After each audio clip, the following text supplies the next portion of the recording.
여러분 안녕하세요. 저는 최재규입니다.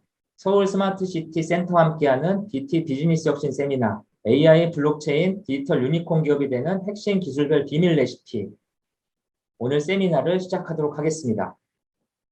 우리는 지금까지 8월 6일 날을 시작으로 지금 9월 7일까지 6회 연속으로 디지털 전환에 관련된 다양한 전문가와 전문 레시피를 공부하고 있습니다.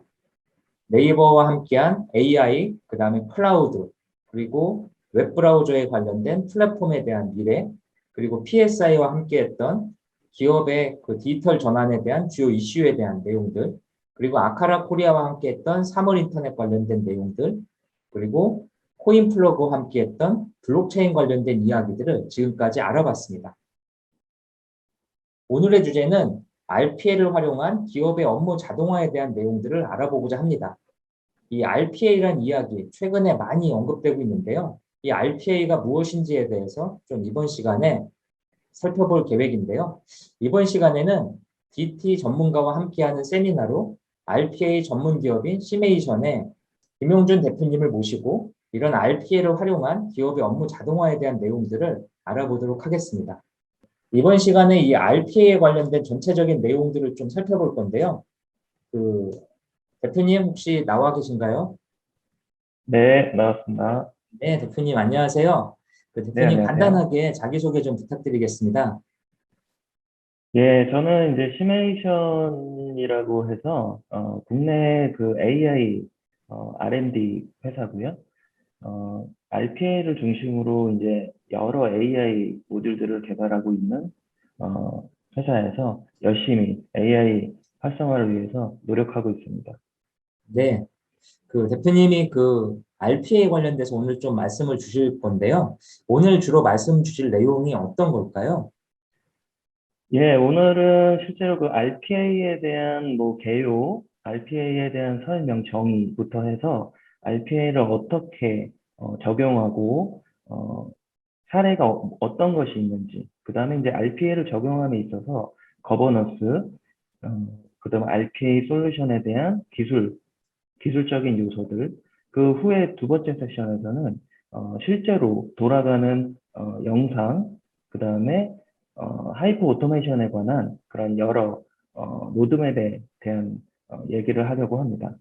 네, 일반적으로 RPA에 대한 이야기가 뭐 언론 기사를 통해서 많이 접하게 되는데 사실 구체적으로 RPA가 무엇이다 딱 이렇게 설명해 주는 분은 많지 않더라고요. 그래서 오늘 좀 대표님이 그런 RPA에 관련된 전반적인 개요와 그리고 적용 사례 그리고 거버넌스에 관련된 부분, 기술적인 부분들을 좀 말씀을 해주시면 감사하겠습니다.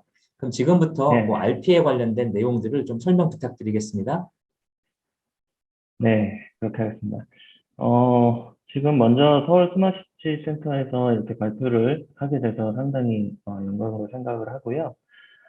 요즘 이제 RPA가 상당히 IT에서는 이슈기도 하고, 어, 상당히 많은 활용성을 보이고 있습니다. 그래서 RPA에 대한 정의부터 간단하게 모든 것을 좀 설명을 드리고 싶습니다.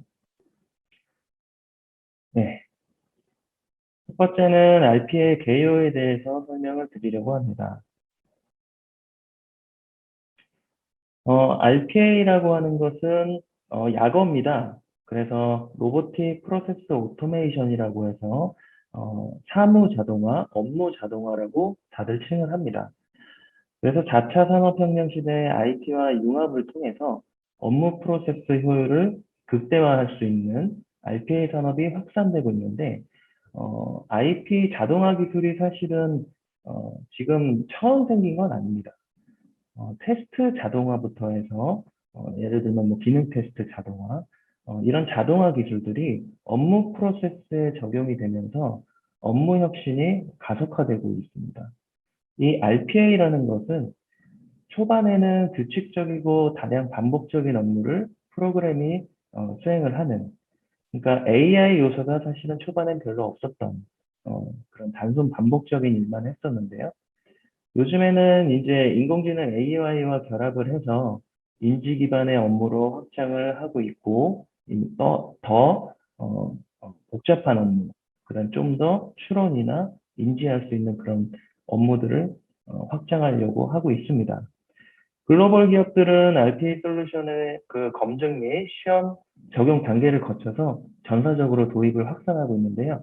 물론 이제 국내도 해외보다는 조금 늦은 시기이긴 하지만 금융사, 제조, 어, 여러 업종으로 도입 및 검증을 진행하고 있고 이미 확산 프로젝트를 금융권에서는 많이 수행을 하고 있습니다. 그러다 보니까 이 줄어든 시간, 국내 같은 경우는 52시간이 큰 이슈가 되었고요. 그 줄어든 근로 시간에 비해서 상당히 업무 처리 시간이 그렇게 많지 않았습니다. 그러다 보니까 이 RPA에 대한 장점은 어, 뭐 업무 시간이 종료된 후에도 어, 수행을 할 수 있고, 그다음에 뭐 새벽 시간에도 말하자면 수행을 할 수 있는 그런 장점이 있겠습니다. 예, 간단히 말하자면 사람이 수작업으로 했던 업무를 자동화 솔루션, 소프트웨어 기반으로 자동화를 돌리는 겁니다. 사람이 수작업으로 하는 업무들은 여러 업무가 있겠습니다만, 뭐 백오피스나 엑셀, 뭐 반복 업무가 될 수도 있겠고요. 아니면 이제 웹 서비스에서 어떤 데이터를 수집이나 취득을 해서 뭐 다른 타 시스템에다가 입력이나 대사를 한다든지 이런 업무들이 있겠습니다. 그래서 담당자들이 여러 시스템의 수작업으로 업무를 했던 것을 RPA 자동화를 하게 되면 담당자는 좀 더 부가가치 높은 업무에 치중을 할 수 있다는 그런 장점이 있습니다. 초반에는 상당히 오해를 많이 했었습니다. 자동화를 도입함에 있어서 사람들이 다 그만두는 거 아니야? 뭐 이런 생각을 많이 했었는데 그런 것이 아니라 RPA는 사람을 서포트하고 지원해주는 이제 그런 개념으로서 단순 반복적인 업무는 이런 솔루션에 맡기고 사람은 진짜 좀 창의적이고 부가가치 높은 업무에 치중을 해야 된다. 이런 개념이라고 할 수 있겠습니다. 그러다 보니까 기업 내에 비용 절감이 당연히 되겠고요. 그 다음에 생산성 증가 및 업무 만족도 상승도 기대를 해볼 수 있습니다.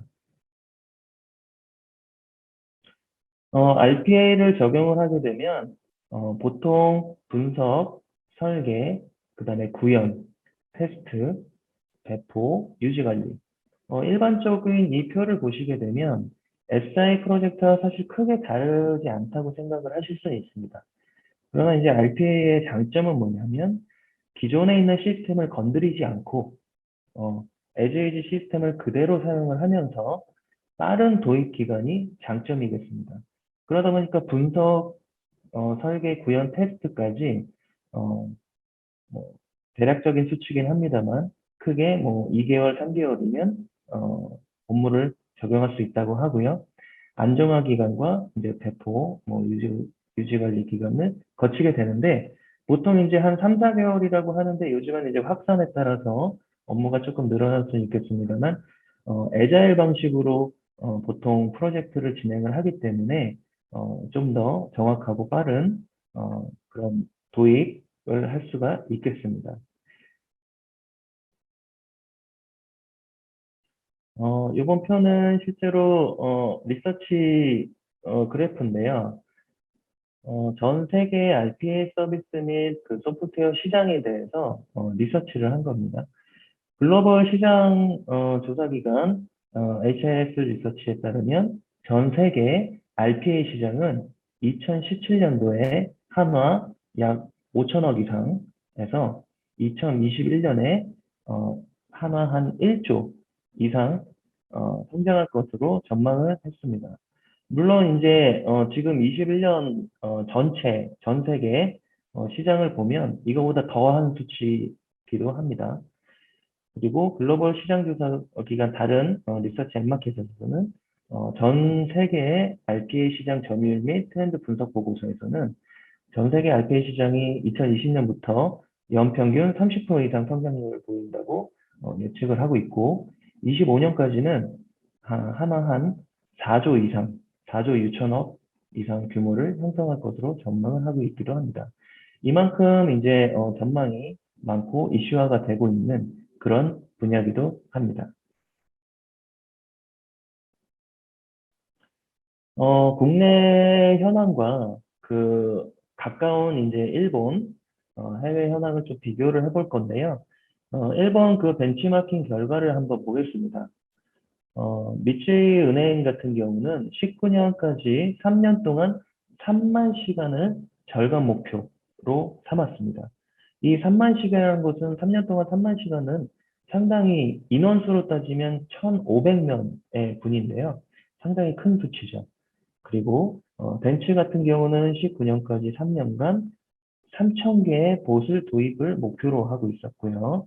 그 다음에 도요타 같은 경우는 3년 후에 전 직원 RPA 사용 목표, 전사 확산을 목표로 시작을 했습니다. 그에 따라서 이제 표준 수립에 대한 중요성이 강조를 하게 되는데요. 빨리 만들고 자동화를 빨리 만들고 빨리 홍보를 해서 표준 없이 개발부터 진행을 하는 것 이런 것들에서 개발자마다 로봇 품질이 다 다르기 때문에 유지 보수가 또 힘들어집니다. 그래서 개발 표준을 수립하고 기개발 로봇을 전면 재수정을 하기도 했었고요. 로봇 운영까지 고려한 면밀한 계획 및 관리의 중요성을 또 강조를 했습니다. 로봇을 어떻게 어느 부서에 발령을 하는 그런 로봇 발령과 업무 배정, 그다음에 성과 측정, 회수 이런 로봇의 라이프 사이클 관리를 중요하게 생각을 하고 있고 장기 계획을 세우되 작게 시작해서 스케일업을 진행할 수 있는 이런 진행을 목표로 했습니다. 물론 이제 국내에서도 마찬가지입니다. 한 예를 들어서 삼성카드 같은 경우는 공통 업무를 RPA에서 RPA 업무를 공통 업무로 적용을 많이 했었는데 이것들을 이제 전환을 조금씩 해가면서 전사 확산을 진행 중에 있고요. 그다음에 미래생명이라든지 뭐 교보증권 여러 고객사들이 3차 프로젝트 또는 이제 4차 프로젝트를 진행함으로써 확산을 하고 있는 추세입니다. 한 이제 SI 업체 IT 회사 같은 경우는 전자 소프트웨어로 등록을 해서 약 이제 한 6천 명 정도의 직원 대상으로 자동화를 수행을 하고 있고 금융권에서는 1금융권뿐만 아니라 제2금융권 여러 확산을 하고 있습니다. 그러다 보니까 국내도 과제 발굴 및 현업의 참여에 대한 방안을 어떻게 할 것이냐 논의가 되게 돼 있고요. 정형 데이터를 다루는 단순 반복 업무 발굴에 어려움이 좀 있었습니다. 그래서 어떤 업무를 자동화할 것이냐, 이것에 대한 어려움이 있었고요. 그 다음에 이제 본인의 업무가 비가치 업무라는 것에 대한 되게 저항이 있습니다. 그래서 예를 들면 단순 반복 업무만 나는 많이 했었다라고 생각을 했다면 RPA로 적용을 했으면 상당히 이제 담당자들이 좀 저항이 많이 있었고요. 도입하는 데 있어서.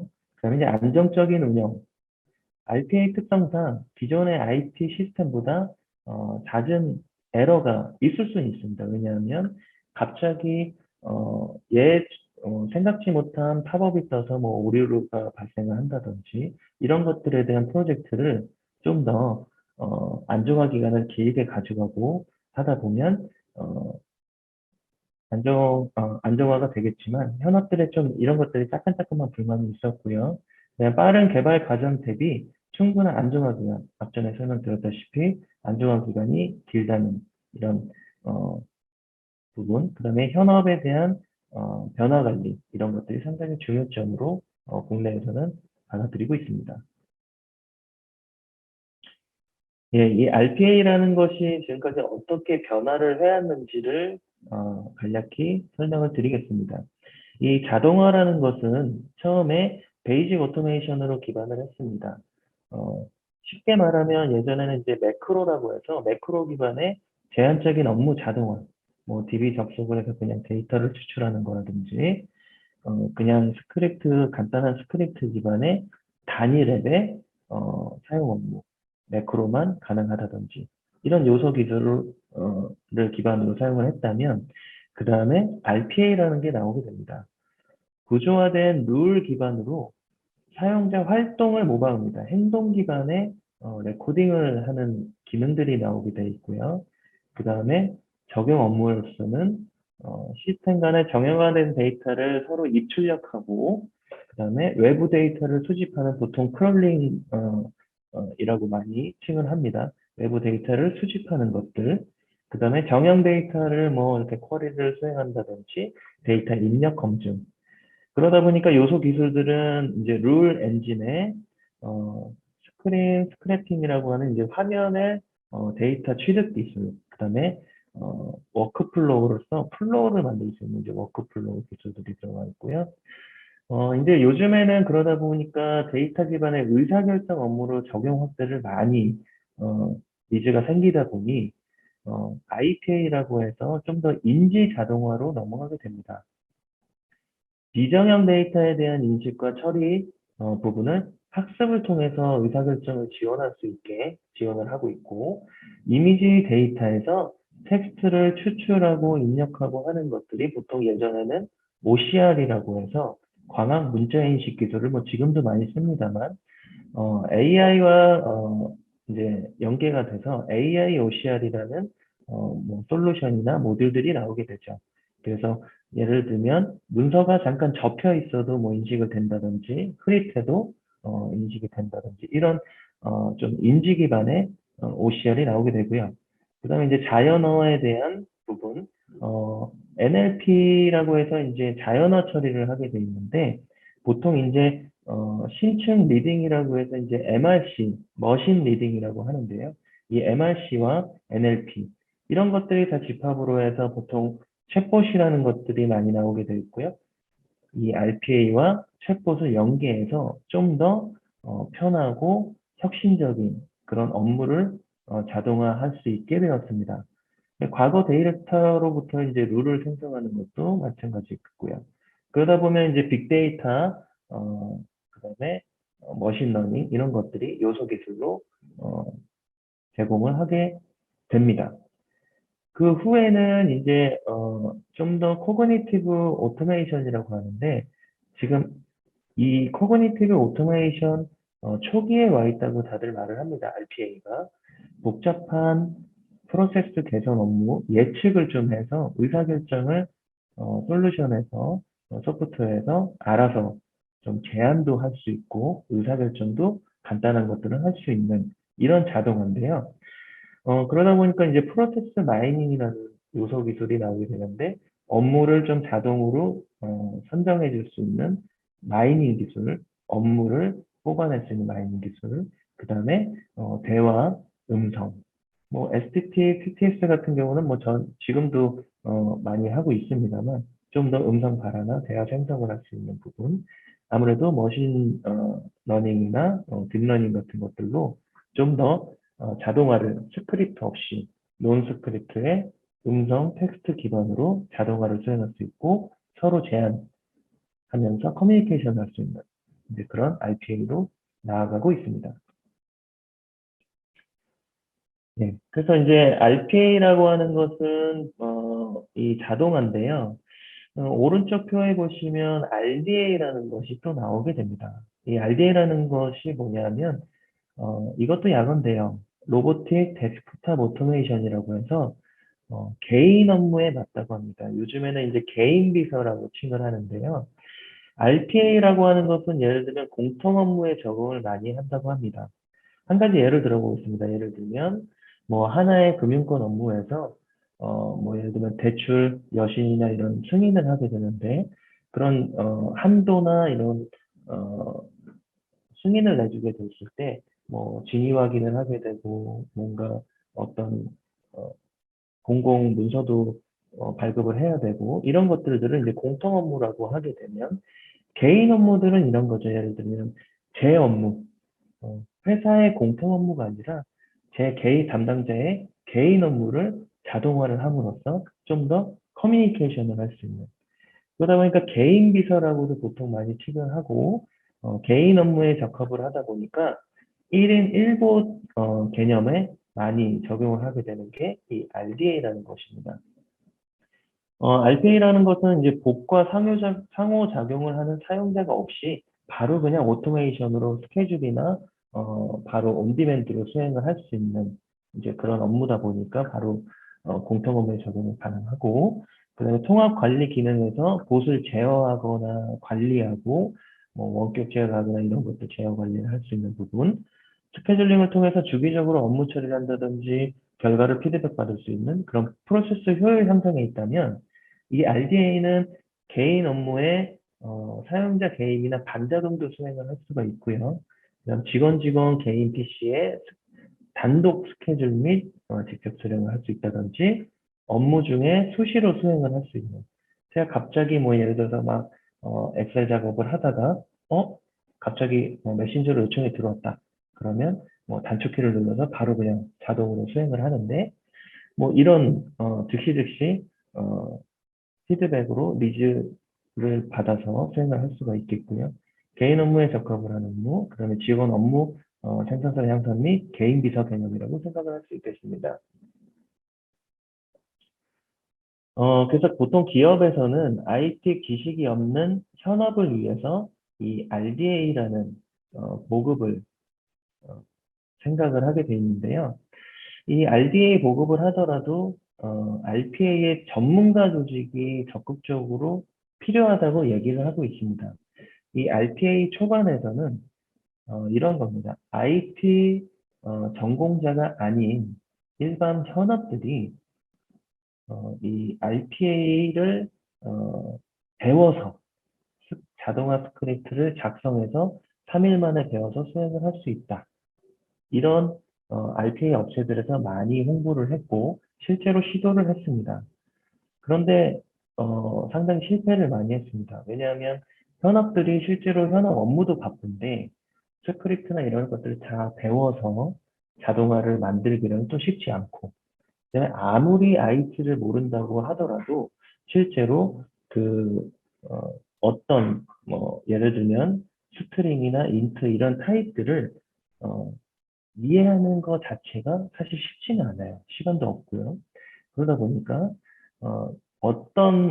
요즘에는 제안을 하게 되냐면, 현업은 실제로 잘하는 현업 문서 작업을 하는 겁니다. 예를 들면 현업이 실제로 하는 업무를 아무것도 선택 없이 그냥 사용을 하게 되면 자동으로 스크립트 작성이 되고, 그 스텝마다 현업들은 어, 잘하는 문서 작업을 하게 되면 됩니다.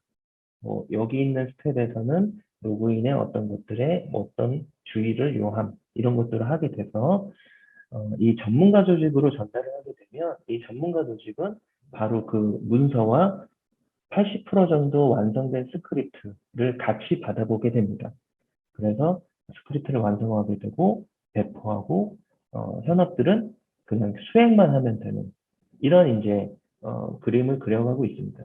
물론 이제 규모가 작은 중소기업 같은 경우는 바로바로 이 80%에서 수정을 하는데도 크게 무리 없이 바로바로 수정을 할 수 있도록 솔루션에서 지원을 하고도 있는데요. 그래서 조직 내에서 RPA를 구현하는데 매우 중요한 부분이 바로 이 RPA 전담 부서가 있느냐, 또 중소기업 같은 경우도 같이 담당을 할 수 있는 사람이 한 명이라도 있느냐, 이런 것들이 좀 중요하다고 다들 얘기를 하고 있고, 가트너 리서치에서도 그렇게 얘기를 하고 있습니다. 그 다음은 제가 적용 사례에 대해서 설명을 드리겠습니다. RPA에 대해서 적용한 어떤 업무에 보통 적용을 하게 되느냐, 사례를 제가 설명을 드릴 거고요. 금융과 보험, 카드 증권, 그다음에 백오피스, 제조, 유통으로 크게 나눠봤는데요. 금융 같은 경우는 보통 수신, 신규 고객 등록이라든지 뭐 증명서 발급 이런 것들이 다 자동화로 수행을 하고 있습니다. 그다음에 이제 여신, 대출 조건 변경, 그다음에 전표 처리는 사실 모든 인더스트리 상관없이 제공을 할 것 같은데요. 그다음에 이제 수익성 뭐 분석이라는 데이터 관리 분석, 그다음에 고객의 무슨 통지 업무, 그다음에 리스크 관리나 뭐 금융 사기 적발이라든지 이런 것들을 지금 자동화 RPA로 하고 있고요. 그다음에 보험, 카드, 증권 같은 경우는 보상 심사, 그다음 보고서 작성이라든지 보험의 수익자 변경, 계약 내용 변경, 그다음에 전자공시에서 기업 데이터를 조회한다든지 데이터 편집하는 부분, 그다음에 신용통지라든지 고객 등록 및 고객 상담 부분은 어, 자동화로 수행을 하고 있고요.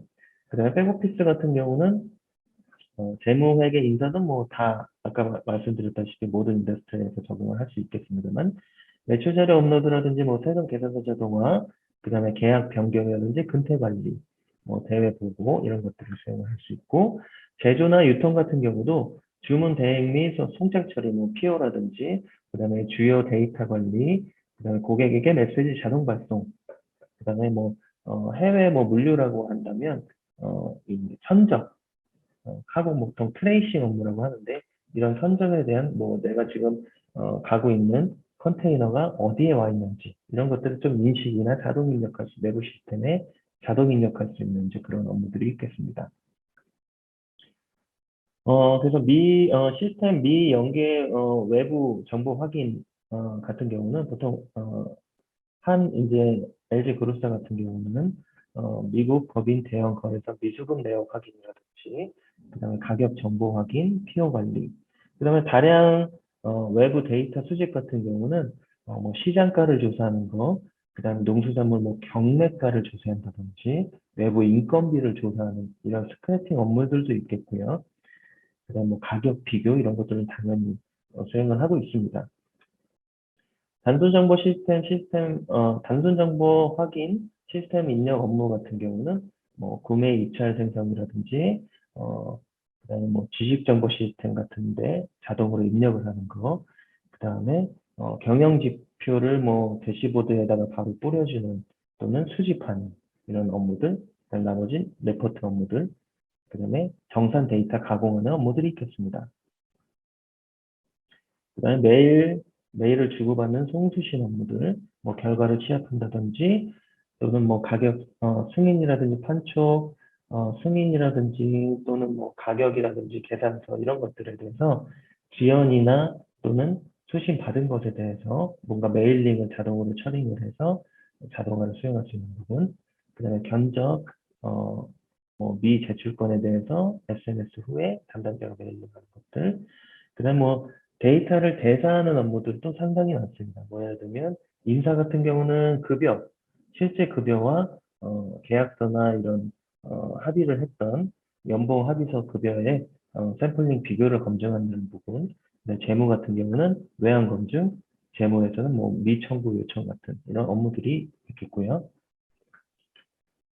좀 더 상세하게 한번 몇 가지 말씀을 드려보겠습니다. 예를 들면 ERP 셉 시스템에서 보통 전표 처리하는 업무를 한 가지 예로 들어본 건데요.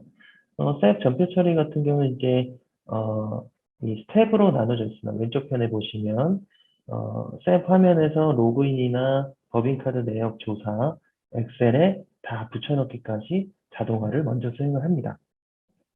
그 다음에 아무래도 전표 처리 같은 경우는 비고란이나 이런 데서 좀 사람 판단이 들어갈 수 있기 때문에 오전에 이런 자동화 수행을 하게 되고 오후에 사람이 수작업을 하게 되면 예를 들면 저녁 시간이나 아니면 4시나 5시쯤에 이어서 자동화를 수행할 수 있는 그런 부분이고요.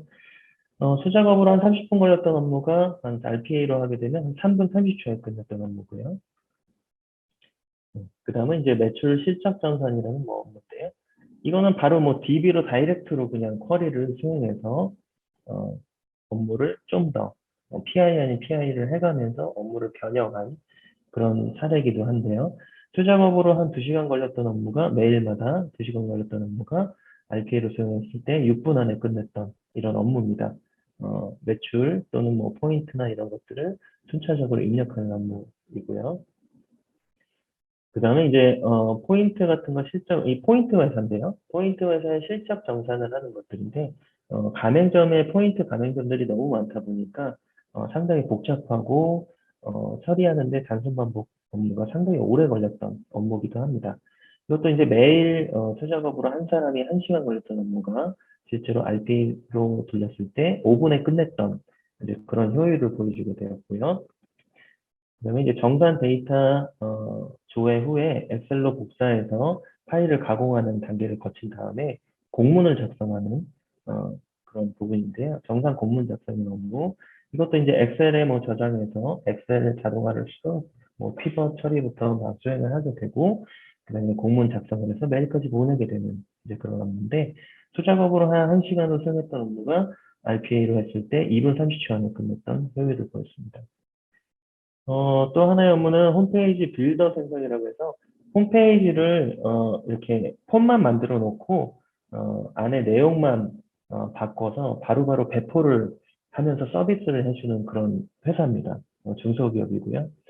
이 솔루션을 보유하고 있는 거죠. 플랫폼을 보유하고 있는 거죠. 그래서 홈페이지를 오픈을 하고 싶다. 의뢰를 받으면 그 의뢰에 대해서 자동화로 다 데이터를 수집을 해서 결제 정보나 이런 것들을 검증을 하게 되고요.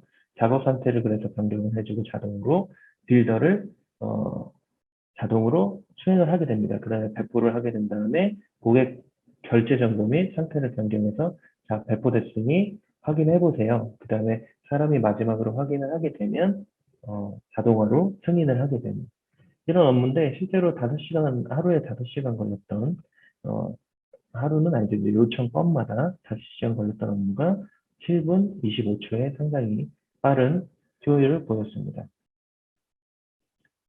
그 다음에 이제 하나는 청약서 출력 및 뭐 가입 설계서인데 보통 이제 보험사입니다. 청약서를 출력하고 가입 설계서를 발송해주는 이제 그런 업무인데요. 내부 시스템에 있는 가입 정보나 상품 정보들을 다 선택해서 청약서를 출력하게 되고요.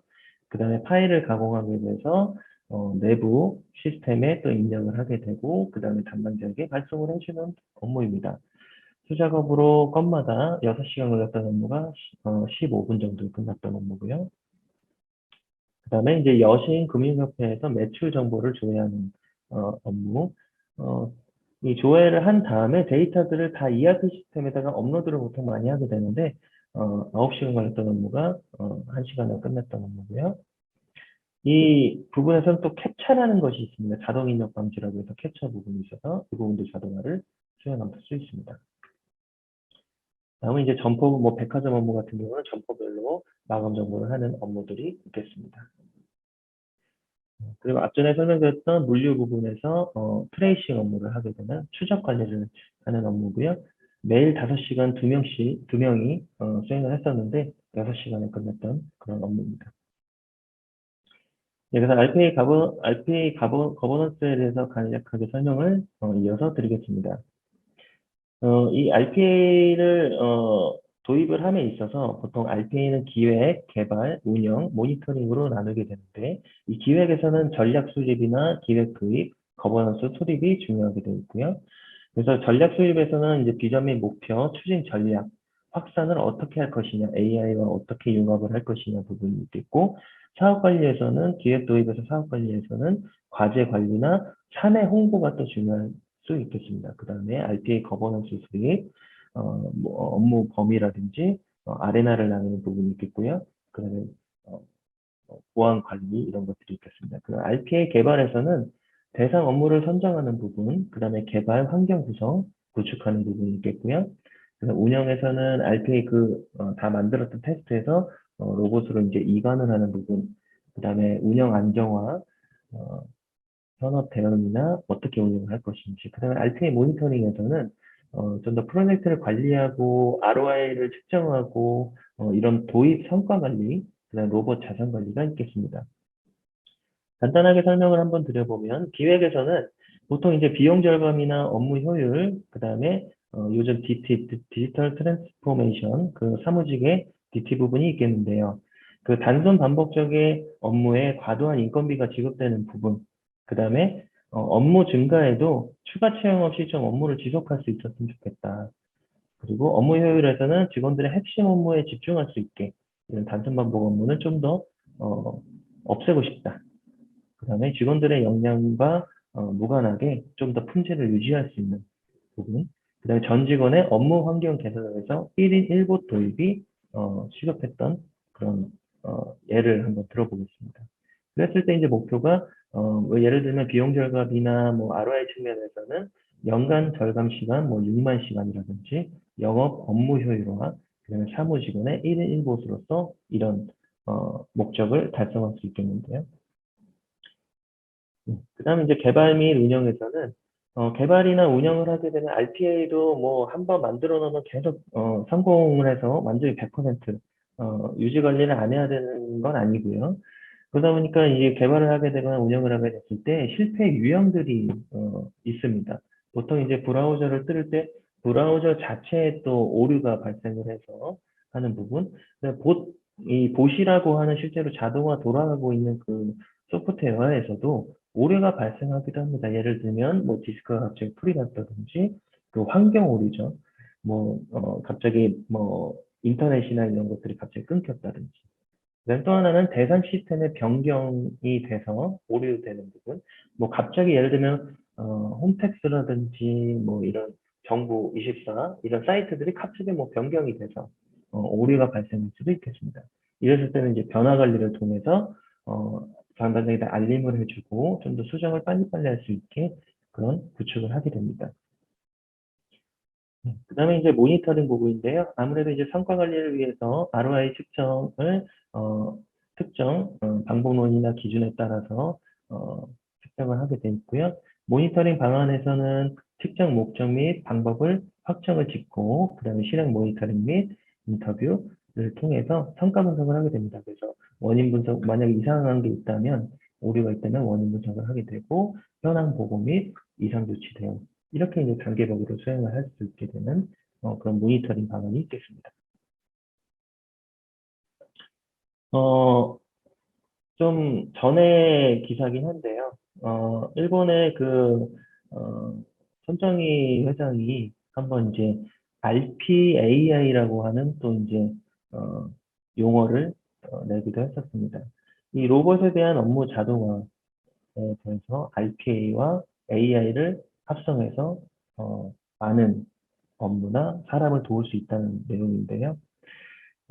이만큼 이제 효율이 많이 좋아졌다는 이런 내용이고요. 보통 이제 뭐 견적서 한 부 작성하는데 평균 15분 걸렸지만 뭐 3초 정도면 확인하고 보낼 수가 있다. 뭐 이런 장점들. 좀 더, 영업사원 같은 경우는 좀 더 자주 고객을 방문할 수 있고 대화를 할 수 있게 되었고 고객 응대 속도가 빨라지고 만족도나 수주율이 많이 향상이 되었다는 이런 내용인데요. 한 가지 이제 요 기사가 있습니다. 이 기사 19년도 기사긴 한데요. 이 AI가 일자리를 파괴를 하는 거냐, 정말로. 창의적인 직업이 더 는다는 거죠. 파괴를 하는 것이 아니라. 예를 들면, 150년 전에 미국 같은 경우 64%가 농업에 종사를 했습니다. 지금은 3%로 줄었는데, 뭐 일본 역시 90%가 농업에 종사했지만 지금은 5%에 불과하다고 하죠. 이 사람들이 다 모두 실업자가 되는 건 아니지 않느냐. 그래서 이 RPAI나 이런 것들을 통해서 좀 더 창의적인 일을 늘게 되고 사람들은 좀 더 획기적이고 생산적인 일을 또 찾게 되고 좀 더 부가가치 높은 업무에 치중할 수가 있겠습니다. 네, 그 RPA 기술에 대해서 제가 간략하게 설명을 드리겠습니다. 아무래도 이제 스크립트 없이 논스크립트 기반의 현업 주도 작성의 기능들이 있는데요. 아까 잠깐 설명드렸던 현업들은 그냥 업무만 그냥 보여주면 되고요.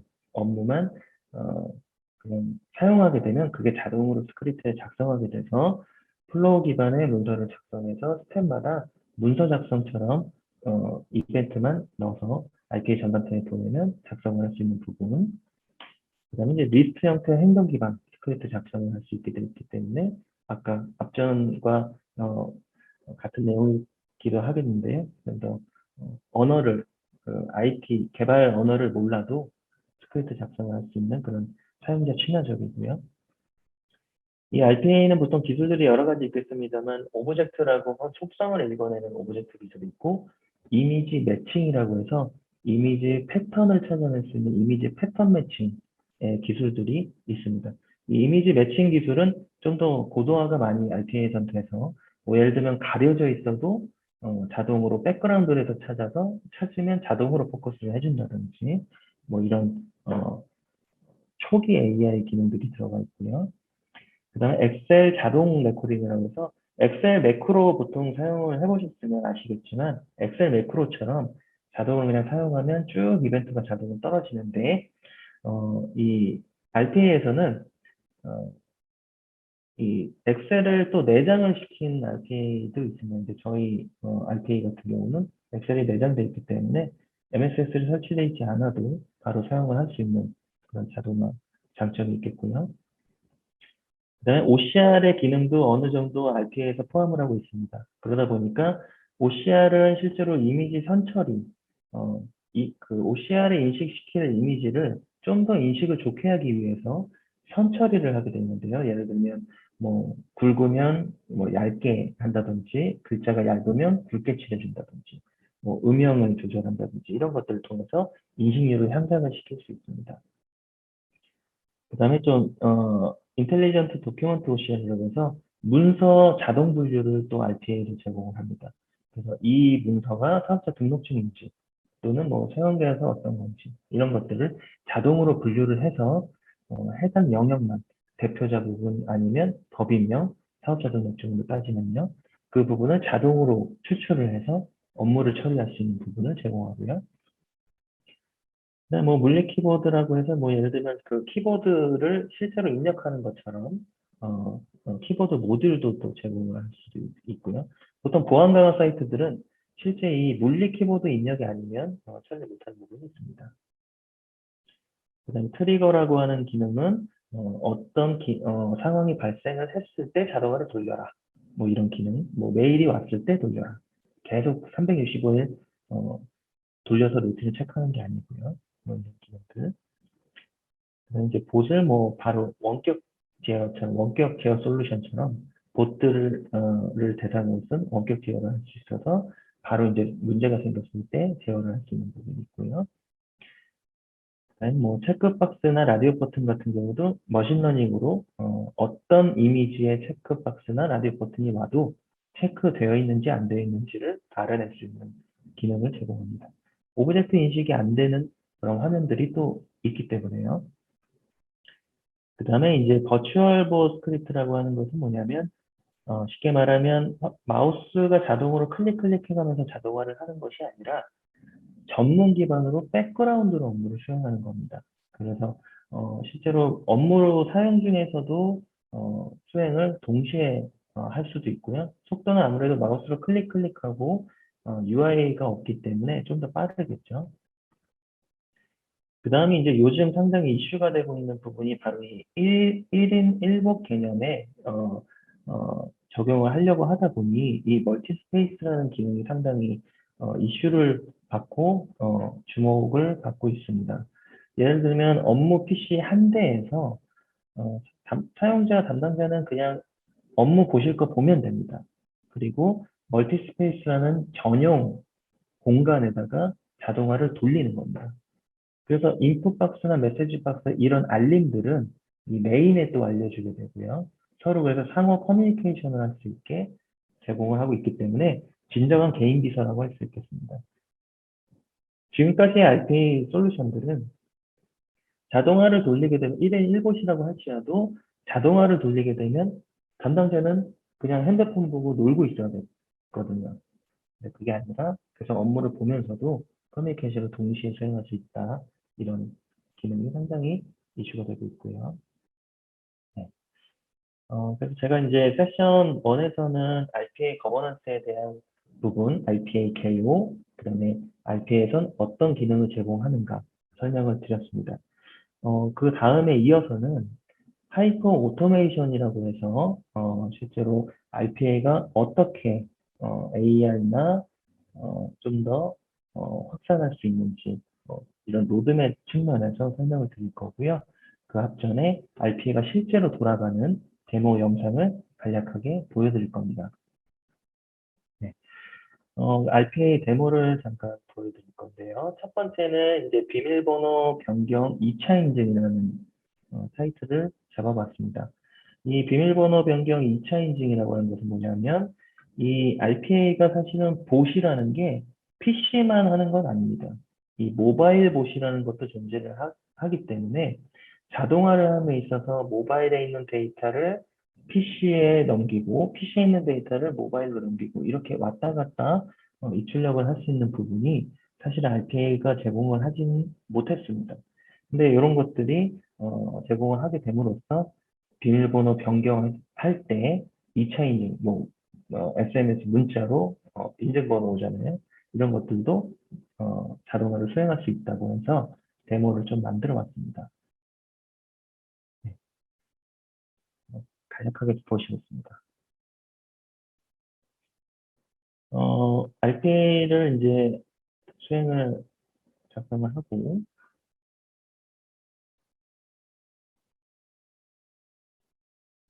간단하게 작성을 했고요.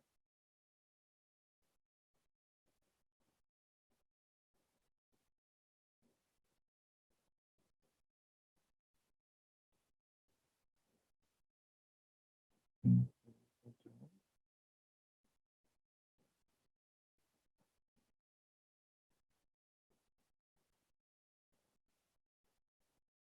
한 정도를 드리고요. 네. 그래서 보시면 왼쪽은 실제로 PC 쪽에 있는 브라우저 보시고요. 그 다음에 이제 오른쪽에 보면 모바일 봇이라고 생각을 하시면 될 겁니다. 실제 LTE가 연결되어 있는 모바일이고요. 왼쪽에 보시면 실제로 비밀번호를 찾기 위해서 예, 실제로 문자 이 번호로 인증번호를 보내게 되죠. 그러면 오른쪽에 이 모바일에서 인증번호가 오게 되고요. 이 인증번호를 수집을 해서 이 PC 쪽으로 넘기게 됩니다.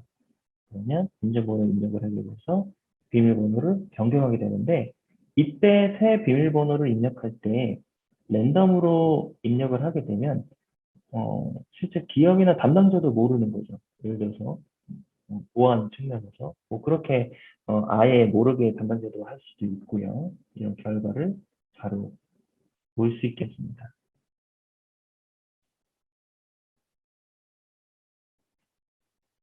그리고 또 한 가지는 한번 이제 이 PC에서 검색을 했던 것과 모바일에서 검색을 했던 것과 어떻게 차이가 나는지 한번 어, 해보기도 했습니다. 뭐 예를 들면 이제 뭐 위치 정보나 이런 것들은 각자 이제 회선의 위치 그 GPS나 이런 정보들이 또 다르기 때문에 위치 정보는 다르게 나올 수 있겠습니다만 안경이라고 한번 모바일에서 검색을 해봤고요. 또 왼쪽에서는 PC에서 한번 검색을 해봤습니다.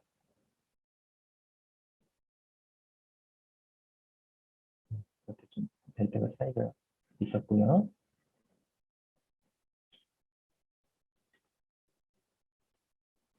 그다음에 이제 두 번째 데모는 이제 AI 기반의 이제 문자를 찾는 겁니다. 예를 들면 긴 이미지, 뭐 상품 설명 이미지라든지 이런 긴 이미지에서 제가 원하고자 하는 문자를 찾아내는 거죠. 그래서 그 문자를 찾아서 그 이미지에다가 자동으로 빨간색 박스를 쳐주는 이런 이제 자동화 기술이 되겠습니다. 네.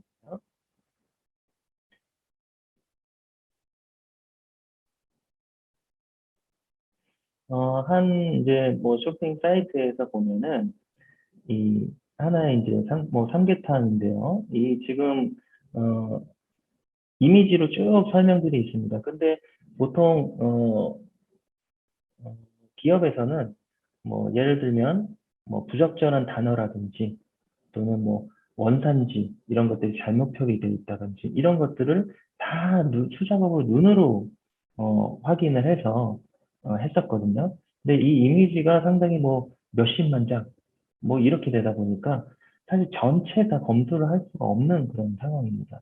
그랬을 때 이런 자동화를 적용을 하게 되면 어느 정도 한 뭐, 60%, 70%, 80% 정도만 커버를 해줘도 상당히 사람 일이 좀 부가가치 높은 업무에 집중할 수 있고 서포트를 해주시는 거죠. 그래서 제가 검색어를 이렇게 입력을 해주세요 라고 되어 있고 검색어를 제가 삼계탕이라고 이렇게 적어봤습니다. 그럼 자동화 수행은 이미 지금 끝났고요. 이 자동화 결과를 한번 이제 보겠습니다. 이미지에 삼계탕이라고 잘 찾아졌는지 이렇게 보면은요.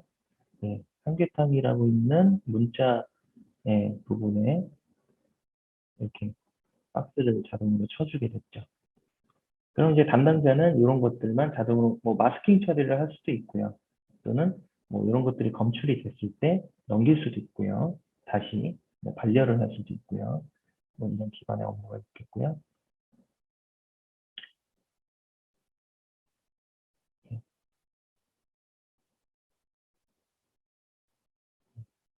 그 다음에는 이제 문서 분류 부분인데요. 문서 분류의 인텔리전트 OCR을 한번 보여드리겠습니다. 이 문서 분류는 이제 어떤 문서인지 이제 문서 분류를 하게 되고 자동으로 해당 영역을 추출해내는 건데 바로 이제 실시간으로 자동차 판매 순위를 한번 검색을 해서 이런 표 같은 거를 한번 이미지로 저장을 해서요. 이 OCR로 한번 수행을 해보겠습니다. 이게 이제 자동화 RPA에서도 다 지원되는 기능들이고요. 이 해당 영역을 이미지로 저장을 하는 스텝이 지금 보이시고요.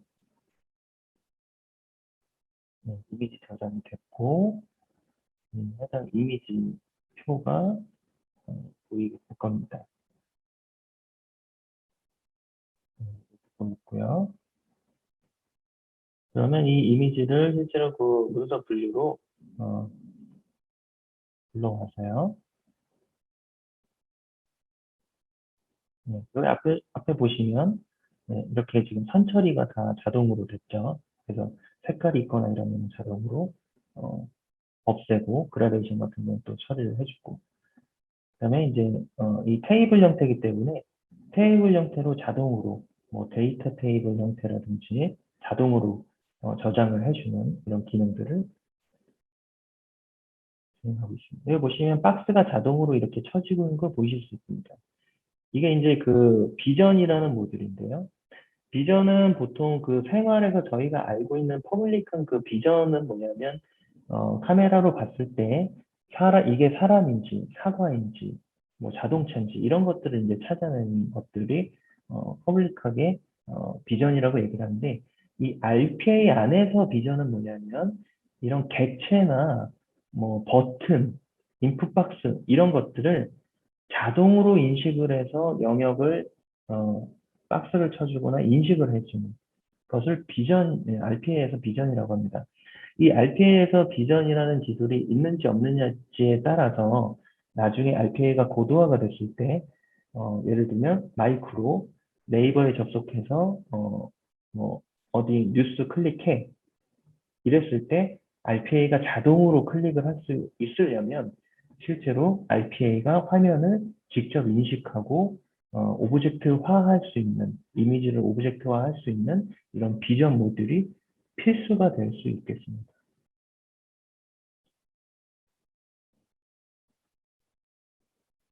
네. 그 다음에는 이제 요즘 많이 이제 시도를 하고 있는 RPA와 챗봇의 연계 부분입니다.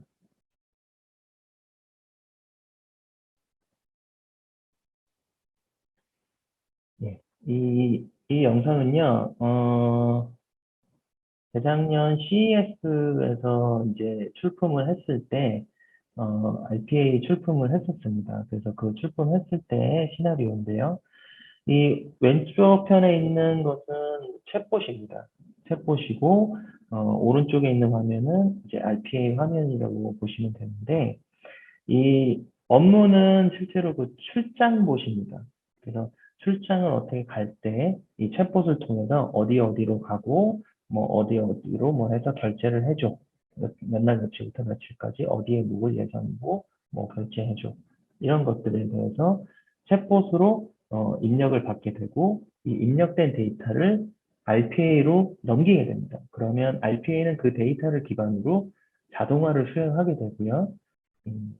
등록을 하고 난 다음에 다시 이 채팅창, 이 챗봇 쪽으로 다시 응답을 보내서 어, 음, 챗봇과 RPA를 연계할 수 있는 이런 부분입니다. 이 업무들이 상당히 좀 많을 수 있겠습니다. 예를 들면 챗봇과 RPA와 연계를 함으로써 뭐 내부 사내 업무들을 다 챗봇으로 또 바꾸려고 하는 업무들이 있겠고요. 또는 이제 고객 CRM 같은 경우도 이제 고객 관리 같은 경우도 이제 할 수 있겠고요. 상담 업무 이런 것들도 RPA와 연계를 하게 되면 챗봇 단독으로 있는 업무보다는 좀 더 엄청난 업무들이 발굴이 될 수 있겠습니다. 그래서 여기에 이제 챗봇은 뭐 TTS나 뭐 이런 내용들을 붙이면 말로도 가능하겠죠. 그래서 여기 뭐, 한번 이렇게 보게 되고요. 이게 맞느냐? 그래서 어, 결제를 결제해줘 이렇게 지금 채팅창에 입력을 하게 되면 이 시간을 통해서 RPA가 이제 돌게 되어 있습니다. 자, 이제 RPA 들어왔고요. RPA 도는 모습을 한번 원격으로 한번 보겠습니다. 원격 자동으로 이제 네, 출장 그 결제 부분을 만들고 있죠. 그 챗봇에 있는 데이터를 통해서 자동으로 만들어서 결제자 누구한테 보냅니다. 요 시나리오에서는 실제로 그 결제자까지 자동으로 하는 시나리오입니다. 네, 그래서 이렇게 지금 결제 요청되었고, 그 다음에 이제 결제까지 자동으로 하는 시나리오가 이어져 있습니다. 그래서 왔으면 결제를 자동으로 했습니다. 그럼 결제되었습니다. 잘 다녀오세요. 이런 이제 챗봇 연계 업무가 있겠습니다. 뭐 물론 이제 데이터 막 RPA에서는 다 과거적 데이터 분석도 되고 뭐 오류가 나거나 어떻게 처리했는지도 다 이벤트마다 화면을 다 볼 수 있고요.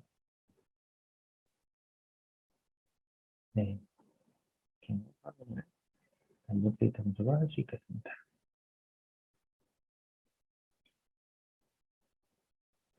네. 다음은 이제 앞전에 설명드렸던 1일봇의 상당히 유용한 이 멀티스페이스라는 기능인데요. 담당자는 이제 업무 중에 그냥 자동화를 동시에 돌릴 수 있다는 개념입니다. 한번 영상을 보시면서 설명을 드리겠습니다.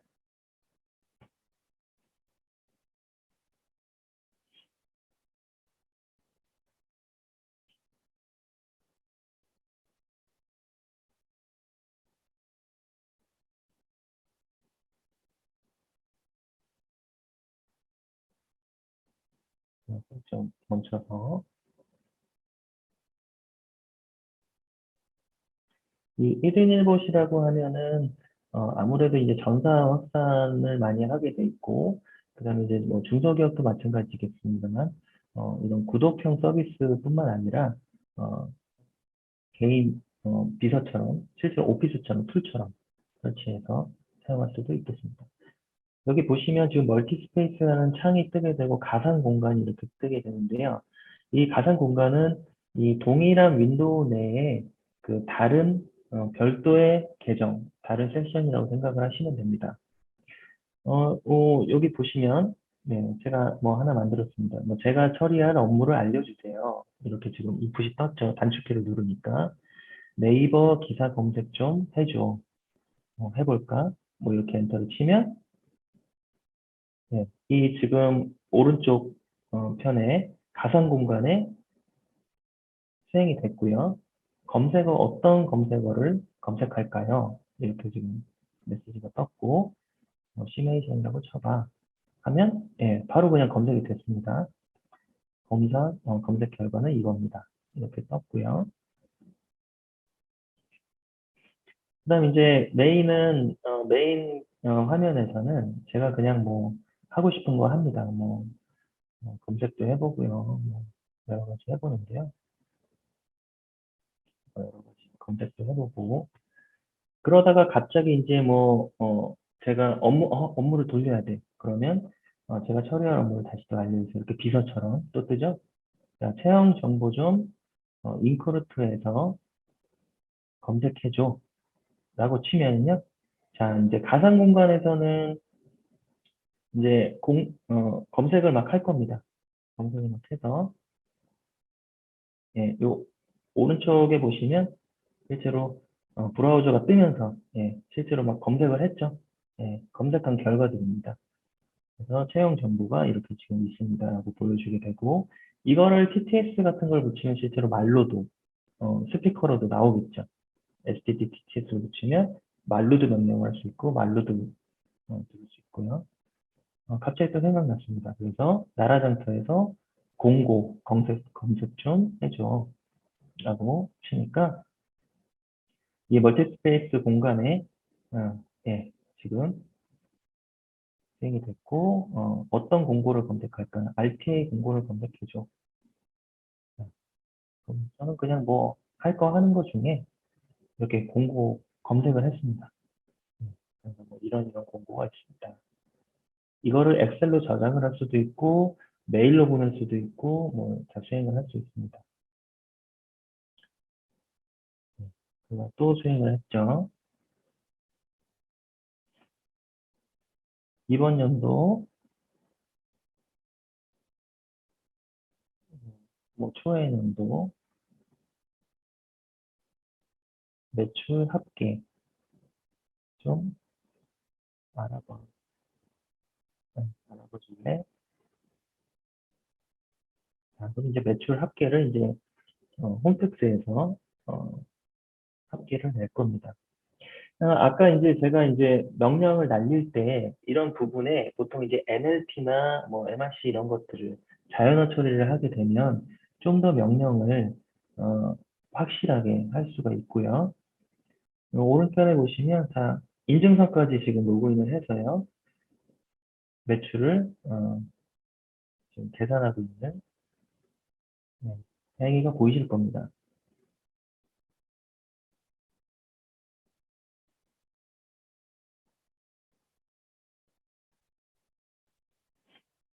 네, 이런 이제 업무가 있겠습니다. 제목이 있고요. 자, 그 다음은 이제 아까 말씀드렸던 이제 아예 IT 업무를 모르고 예, 현업들이 그러면 RPA를 적용할 때 어떻게 업무 레코딩이라는 작업을 할 수가 있겠는가 보여드리려고 합니다. 이 현업들이 작성할 수 있는 레코딩이고요. 왼쪽에 보시면 이제 이 플로어 기반으로 현업들은 플로어가 머릿속에 있기 때문에 자, 시작해서 자, 지금부터 업무를 이제 떠보는 거죠. 그래서 제 업무를 이제 보여주세요 하면은 이제 업무를 이제 하면 됩니다. 지금부터 이벤트 녹화가 되고 있는 거고요. 키 입력부터 클릭 어떤 행위도 다 레코딩이 됩니다. 여기 보시면 제가 어디 네이버에 검색을 하는 거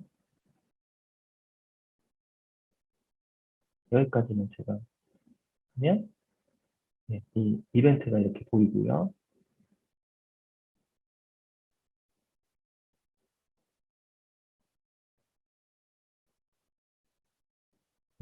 여기서 이제 이거는 어떤 이벤트입니다. 이렇게 문서처럼 작성을 하실 수 있는 겁니다.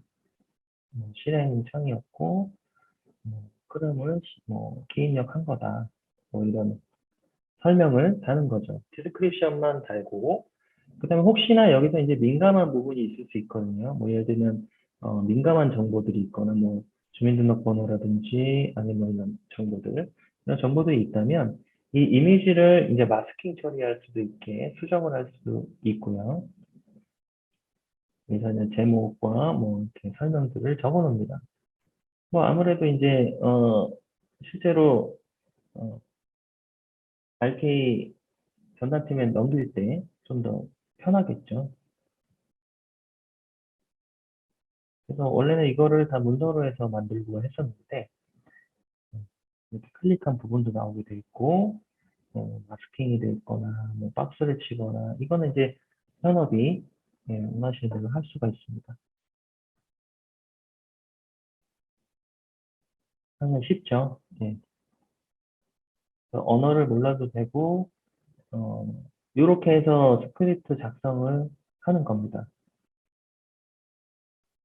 그러면 이 익스포트를 했을 때 이 문서 데이터와 그 다음에 아까 그 자동화 스크립트가 동시에 같이 익스포트가 돼서 넘어갑니다.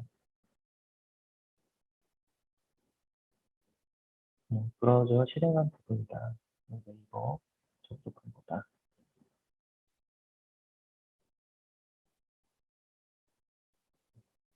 또 이렇게 뭐 스텝을 만들 수 있고요.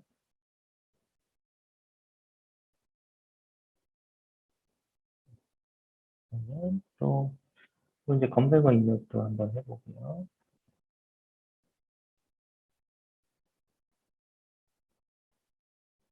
아까 보시면 뭐 영문자로 터지거나 한글자로 터지거나 상관없습니다. 다 자동으로 인식을 하니까요. 그리고 닫고 다 창을 닫아버렸습니다.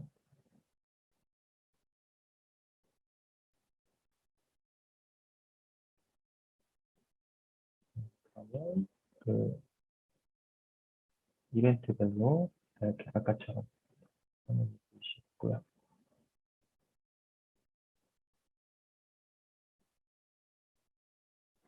검색 후에 접속 종료 이렇게 하는 걸로 다 이제 수정을 한다든지 이렇게 하실 수 있는 부분입니다. 쉽게 작성할 수 있고요. 네. RPA 데모는 이제 간략하게라도 좀 보여드렸고요. 이제 하이퍼 오토메이션을 실현하기 위해서는 이 마이닝이라는 분야들이 나오게 되어 있는데 아무래도 업무 자동화하고 사무 자동화다 보니까 이 프로세스, 업무에 대해서 마이닝을 어떻게 할 것이냐, 네, 프로세스와 타스크 단위의 마이닝을 어떻게 할 것이냐가 고민하게 되고 이 프로세스 마이닝과 타스크 마이닝에는 또 솔루션들이 나오게 되어 있습니다. 그러다 보니까 이 프로세스 마이닝 솔루션들은 RPA 솔루션과 밀접한 관계를 가지고 있습니다.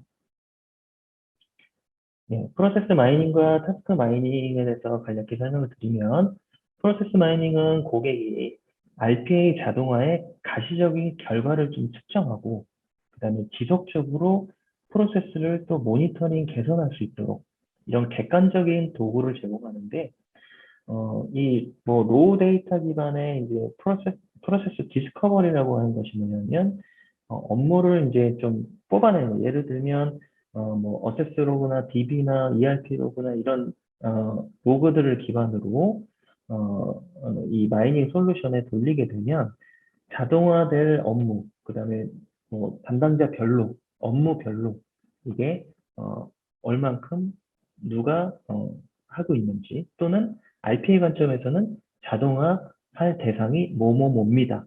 이게 나오게 되는 거죠. 그래서 탑으로도 이렇게 보일 수 있게 되고 이 디스커버리를 하게 되면 디스커버리를 하고 난 다음에 이 프로세스들을 RPA 스크립트로 자동 생성을 해주게 되고요. 그 다음에 프로세스 시뮬레이션 모델을 생성한다든지 머신러닝을 통해서 지속적인 최적화를 할 수 있겠습니다. 이벤트 로그에서 정보를 추출해서 실제 프로세스를 발견, 모니터링, 개선을 한다고 말씀드렸는데 이 왼편에 보면 이 가트너 리서치 자료인데요.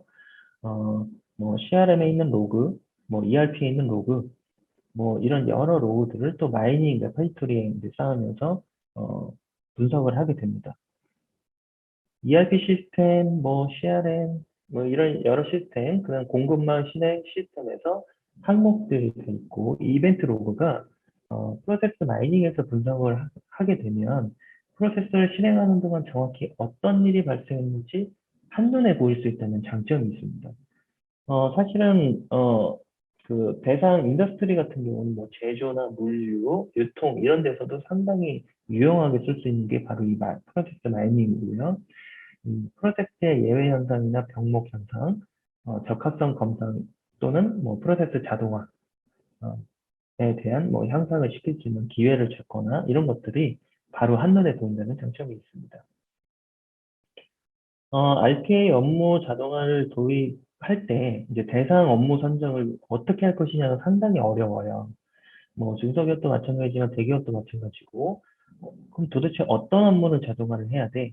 그래서 지금은 다 컨설턴트들이 들어가서 업무를 다 미팅을 해가면서 업무를 선정하고 자 이거를 자동화하자 뭐 이렇게 선정을 했었는데 그런 게 아니라 이제 이 로고들, 백데이터를 기반으로 마이닝 솔루션을 돌리게 됐을 때 이거 바로 한눈에 맵으로 보일 수 있고 수치화가 돼 있다 보니까 바로 선정을 할 수 있다는 장점이 있겠습니다.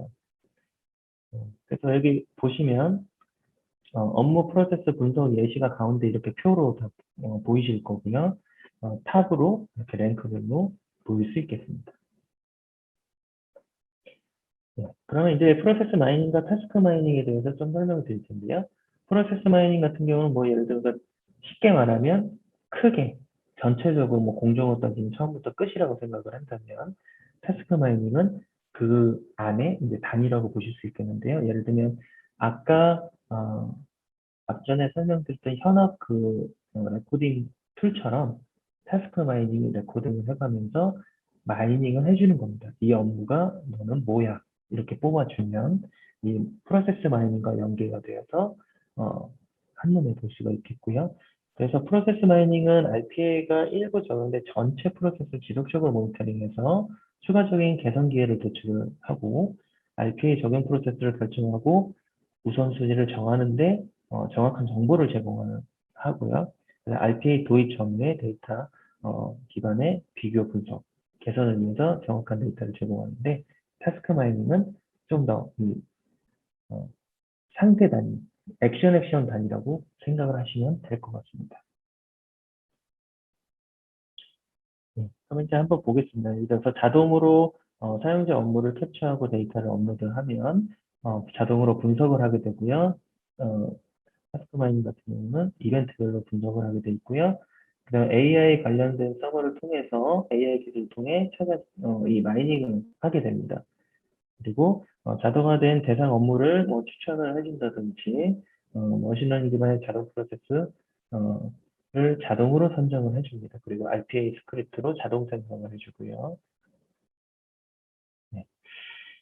그럼 이제 앞으로의 이제 하이퍼 오토메이션이라고 이제 요즘 슬슬 얘기를 하고 있습니다. 그 하이퍼 오토메이션 시대는 자, 일단 자동화는 직원을 대체하기 때문이 아니라 그 반복적인 작업을 수행을 대신 해주기 때문에 가치가 있는 겁니다. 그래서 자동화는 직원을 대체하는 게 아니라 이런 업무들을 대신 해주기 때문에 가치가 그만큼 많이 있다는 거고요. 여기 한 예로 보면 뭐 70명이 했던 업무 이런 것들을 다 솔루션, RPA 시스템으로 수행을 하게 됐을 때 ROI는 어마어마하다. 그 다음에 이제 RPA 적용을 위해서 업무의 다양성 분포가 있는데요. 자동화는 가장 빈번한 사례 유형을 해결하는 것을 목표로 합니다. 사례의 80%가 이 왼쪽 편의 그래프를 보시면요. 80%가 사례 유형의 20%나 이제 되는 거죠. 사례의 20%는 사례 유형의 80%를 차지하고 그다음에 많은 비용과 시간이 필요합니다. 이 부분을 보통 이제 일부 프로젝트에서 뭐 팀장님의 업무라서 뭐 높으신 분이 시키신 거라서 뭐 이래서 하는 게 아니라 뭐 그렇게 했을 때는 상당히 자동화 프로젝트가 어려워지는 거죠. RPA는 중요한 업무를 목표로 하는 게 아니라 가장 빈번하게 일어나고 어, 효과를 최대화해 낼 수 있는 그런 업무를 해야 성과를 낼 수 있다는 표입니다. 네, 그 다음은 이제 하이퍼 오토메이션은 인공지능 AI 및 머신러닝, 이 기계학습을 포함해서 최신 기술을 적용해서 점점 더 AI 주도적 의사결정을 목표로 RPA, 프로세스 마이닝, 의사결정 관리 및 자연화 처리 등 인간의 능력을 넘어선 기술과의 조합을 얘기한다고 합니다. 이 가트너의 리서치 자료인데요. 지금 현재 많이 초기 단계고 AI와 마이닝, 그다음에 자연어 처리를 점점 협업해서 RPA와 협업해서 그림을 그려가고 있는데요. 이 AI가 접목이 하게 됐을 때 어떻게 진화를 또 할 수가 있느냐? 간단하게 한번 예를 들어봤습니다. 1인 1보 시대가 지금도 이제 오고 있는데요. 퍼블릭 RPA 시대가 확대됐을 때는 그 새로운 RPA 같은 경우는 뭐 일하는 방식을 바꾼다고 합니다. 뭐 라이프 사이클의 변화가 생긴다고도 하는데, 뭐 예를 들면 이런 거죠. 앱스토어에서 봇을 다운로드해서 그냥 실행해가지고 뭐 말로 등기부등본 출력해줘 하면 그냥 집에 있는 로컬에 있는 프린터로 프린트가 바로 된다든지 뭐 이런 이제 시대가 온다는 거고요.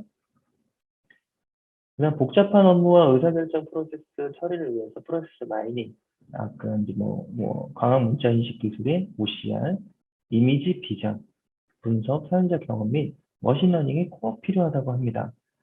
이를 위해서 약 44%의 고객이 프로세스 자동화 강화를 위해서 머신러닝이나 NLP, 이런 자연어 처리 기능을 사용할 계획이고요.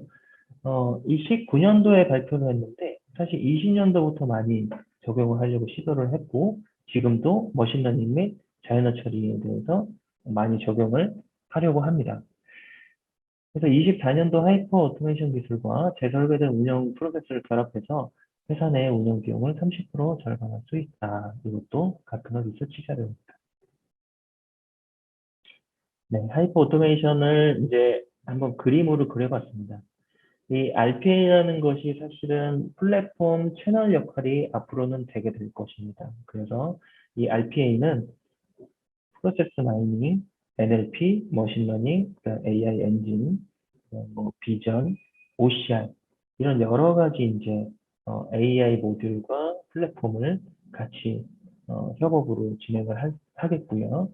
RPA만으로는 하이페 오토메이션을 구현할 수 없기 때문에 프로세스를 한 단계 더 발전시키고 반복적인 작업을 제거하고 AI 기술이 필요한 작업을 대체할 수 있는 이런 기술들이 함께 했을 때 하이퍼 오토메이션이 가능하고 실현 가능하다고 합니다. 네. 네, 지금까지 설명은 좀 드렸습니다. 네. 대표님 그 말씀 잘 들었습니다. 이 RPA에 대해서 굉장히 많은 거를 좀 생각할 수 있는 그런 내용들이 담겨져 있었던 것 같습니다. 제가 이제 들으면서 몇 가지 궁금한 것들이 생겨가지고 좀 여쭤볼게요. 그래서 이 네, RPA라고 하는 게 그 좀 기존에 수동으로 했던 것들을 분석을 해가지고 좀 자동화시키자.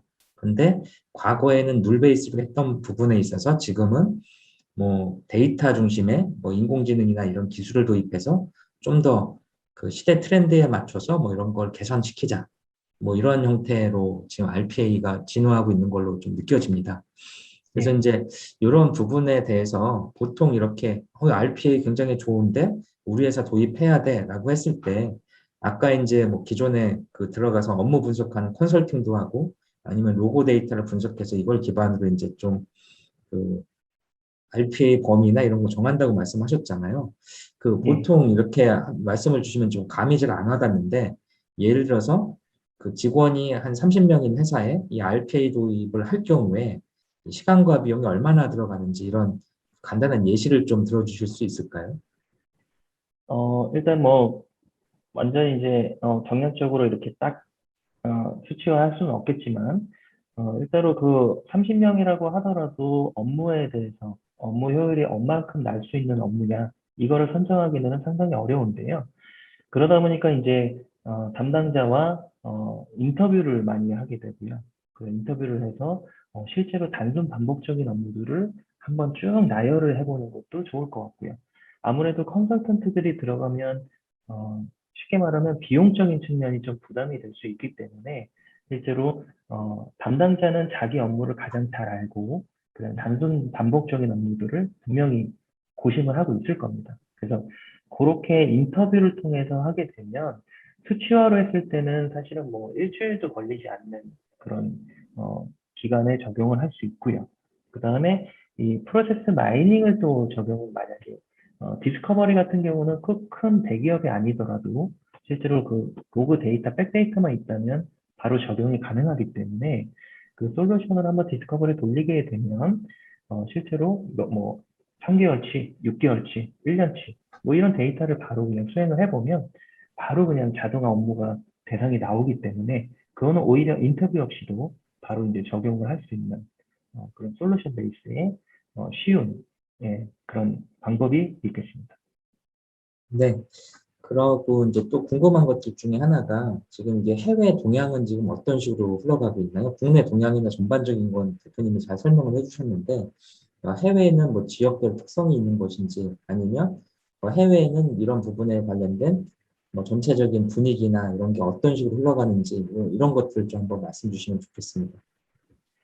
예, 해외에서는 일단 저희가 이제 가까운 그 해외 그 일본 같은 경우는 일본은 이미 지금 RPA가 상당히 확산이 되어 있는데요. 이 RPA라기보다는 이제 정확히 말하면 이 RDA, 그러니까 1인 1복 개념의 그 로컬 자동화가 상당히 활성화가 되어 있습니다. 뭐 인프라적인 측면도 있고요. 일본에 대한 인프라 측면도 있고, 효율이 많이 이제 RDA 부분을 강조를 하고 있는데요. 일본 같은 경우는 이제 상당히 이제 고객사로 따지면 벌써 막 6천 개가 넘는 고객들이 지금 도입을 해서 수행을 하고 있는 부분이고요. 그다음 이제 해외 같은 경우도 이제 RDA 확산을 지금 많이 하려고 하는 추세인데 이 AI 측면에서 보면은 이 NLP와 MRC, 머신 러닝 같은 이런 기능들을 RPA에 이미 도입을 많이 지금 시도를 많이 하고 있기 때문에 구글 뭐 비전이라든지 이런 클라우드 플랫폼이라든지 또 별도의 그 AI 엔진들을 결합하고 연계하고 이런 이제 시도들을 많이 하고 있는 상황이고요. 뭐 가장 간단하고 가장 적용이 쉬운 챗봇, 이 챗봇과 RPA와 연계를 하게 됐을 때 상당한 ROI를 낼 수 있다는 그런 해외 리서치 결과들이 많이 나와 있습니다. 네, 답변 잘 들었습니다. 이 RPA가 사실 특정 산업이 아니라 거의 모든 산업에 이제 보편적으로 들어갈 것 같은데요. 네. 그래도 지금 대표님 회사에서 주로 이렇게 많이 다루고 있는 도메인이 좀 어디일까요? 어느 도메인이 이런 수요가 가장 큰가요?